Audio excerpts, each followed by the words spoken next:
All right, we're back. We're on the campaign bus here in Dallas as New York Mayor Mike Bloomberg is campaigning here this weekend. Thank you for the time. Thank you for having me. We appreciate it. You're skipping Iowa and concentrating on these delegate-rich states like Texas. Yes. No one has ever won like that, though. Well, number one, I didn't have any choice. I had decided not to run, and then I watched what was happening where the candidates that I liked were sort of dropping out, and those that were staying there had some policies that I didn't think made any sense and wouldn't get through Congress.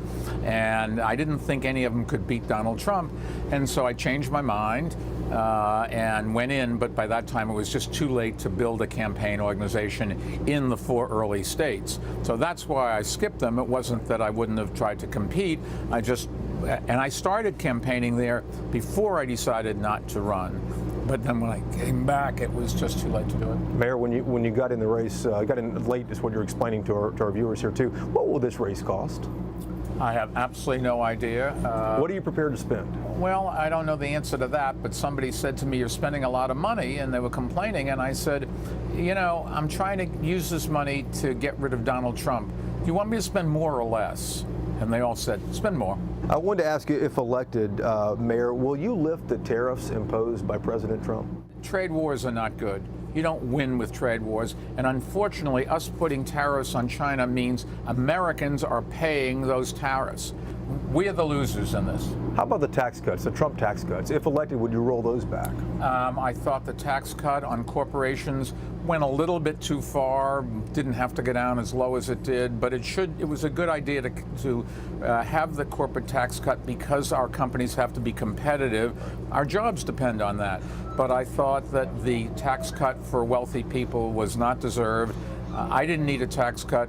Wealthy people, we had enough money to live very nicely, thank you. We needed that money to build infrastructure in this country, and so that one I certainly would. And Mayor, a few days ago you rolled out your jobs plan, your economic plan. Texas is doing pretty well in the soon-to-be-passed trade deal that replaces NAFTA. The USMCA is going to bring more business here, corporations moving here. I think that's a good deal. Are there weaknesses in Texas, though, that you see that your jobs plan would address? Well, look, not everybody shares when you have, no matter how good the economy is, and you want to make sure that more people can share in it, and you certainly don't want to, you want to do it and make sure you don't kill the golden goose. So the parts of Texas that are really thriving with new economy stuff, that's great, and they should continue. Agriculture should continue, but there are some people that are being left out, and I don't think we should have people going without insurance. If you need to see a doctor, you should be able to find one, and you should be able to pay for it. I want people to be able to feed their families. For example, I think we should have a national $15 minimum wage. Nobody can live on $7.25 where our national minimum wage is. And I think companies can absorb that. They'll complain a little bit, I understand that, but we just have to make sure Americans can feed their families. This weekend you were in San Antonio, Austin. You made five cities today. A few more stops. You got barbecue along the way, you said. Every single one. Didn't miss a one. You didn't miss a single one. I don't think so. I read a tweet before I got on the bus here with you that said if you don't win, though, you would keep the campaign staff on for whomever the nominee is. We'll probably have 1,000 people working across the country. You're not going to keep all of them, but in all the big cities, we'll keep our campaign headquarters and a big chunk of the people through November 3rd to try to help. Biggest challenge going forward? Having said that, I expect to be the candidate, so they're going to be working for me. Biggest challenge, Mayor, going forward here. We're 50 days away from Super Tuesday. Yeah.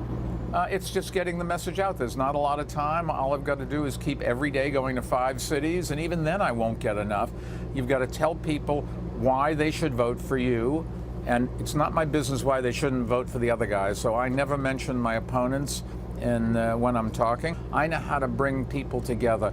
And the job of the president isn't to make all the decisions. It's to bring in the right people and delegate to them and let them make decisions. That's how you run a large organization. And the federal government is an organization with 4 million employees.